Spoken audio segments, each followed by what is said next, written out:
Otep à tous, bien-aimés frères et sœurs, nous approchons la date fatidique du 10 décembre 2023. C'est quoi? Qu'est-ce qui va se passer cette date? Je pense que vous êtes tous au courant qu'il y aura une réunion de la CEDEAO pour décider de l'avenir du Niger selon la CEDEAO, pas selon les populations, pas selon les dirigeants du Niger et du Liptako Gourma. Selon la CEDEAO et selon la France. Et derrière la France, vous savez qu'il y a tous les pays de l'OTAN.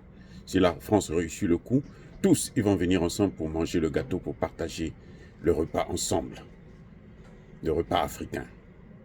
S'ils échouent, si la France échoue, là elle sera probablement seule parce que les Américains ont déjà choisi leur camp. Mais pour l'instant, la France continue à faire des démarches pour voir dans quelle mesure elle peut convaincre les pays de la CEDEAO, quelques pays, pour qu'ils puissent déclencher une guerre contre le Niger.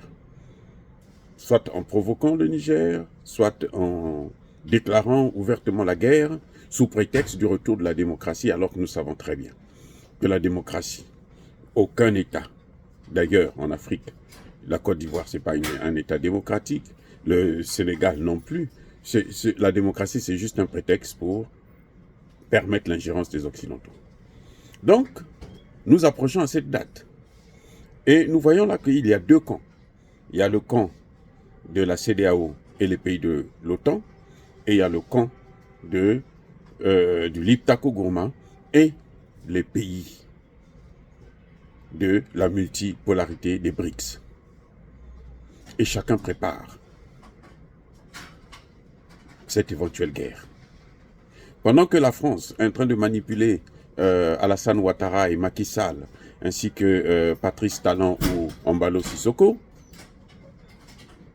pour qu'ils puissent trouver une opportunité qui va donner l'occasion à la France d'intervenir, elle a essayé de convaincre encore l'Algérie pour que l'Algérie puisse ouvrir ses frontières, lui céder son espace aérien. L'Algérie a dit « niet ». Elle voit avec le Tchad est mitigé. Maintenant que le Tchad,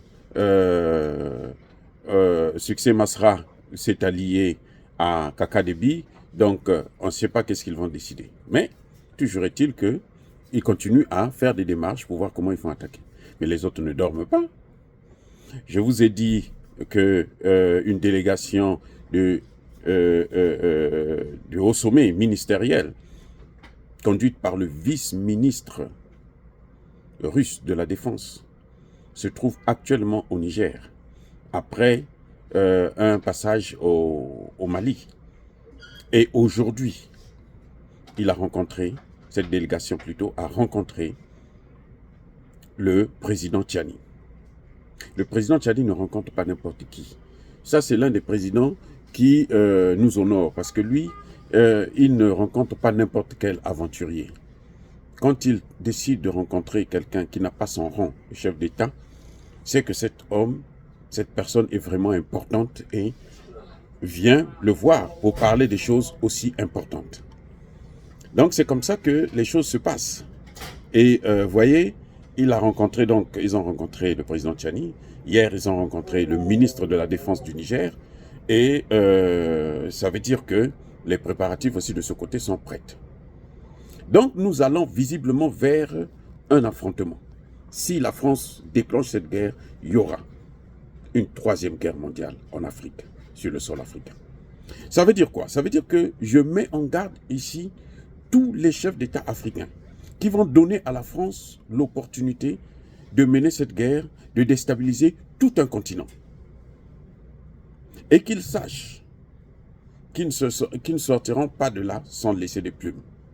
Que ce soit Alassane Ouattara, que ce soit Macky Sall, que ce soit Patrice Talon, qu'ils sachent que s'ils attaquent le Niger, ils seront attaqués par leur population, ils seront attaqués par l'Afrique, et ça ne se passera pas aussi simplement qu'ils peuvent le penser.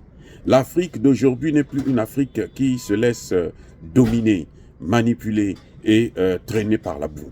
Si nos chefs d'État n'ont encore rien compris, nos populations l'ont compris. La jeunesse africaine a tout compris.